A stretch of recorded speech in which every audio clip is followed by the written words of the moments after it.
Dahil 80 Chinese na sangkot umano sa mga iligal na pogo, pinadeport ngayong umaga.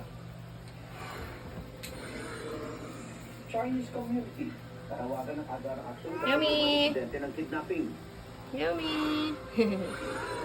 Frozen!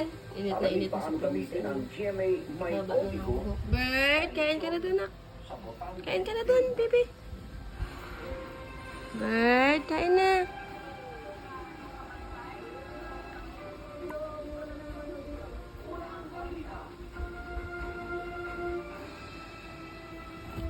Cute na. Okay. In-hit pa rin si Yao. Pantay-biyahe pa rin tayo. Balikan natin ang sitwasyon sa Manila Northport Passenger Terminal. Nakapuna din siya pag mawala na yan kasi pumayat na siya. Kanilang pamilya sa probinsya sa Semana Santa. Tagal, magwa 1 month na yung in-hit niya. James? Good morning, ngayon pa lamang may mga kababayan na tayo na Yummy. dito sa Manila Northport Passenger Terminal para umuwi sa kanilang mga probinsya para sa Semana Santa. Iba, susulitin na raw yung kanilang bakasyon kasama ang kanilang pamilya. In-hit.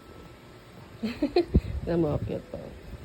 Mamayang hapon pa ang biyahe. Eh, saan ka punta? Pauwi sa Nag-aabang ka na naman sa pinto. Inagahan na raw nila ang pagpunta sa Manila Almost Northport na Passenger sila. Terminal para makaiwas sa traffic at siksikan. Next week po kumana. Hi, morning, Mikmik. Maraming pasahero, siksikan. Kain.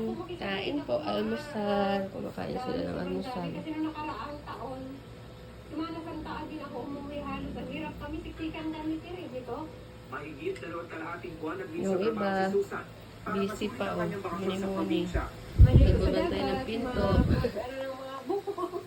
Mamasyal po kasama. Yung isa nandun na, oh. Sa Sa plaza. Biyahe rin Palawan sila ay nakasama naman ng dalawa niyang pamangkin. Kasabay ng Okay, bakasyon kain na para nga. sa Semana Santa. Mayroon din daw silang family reunion. umaga sa kanila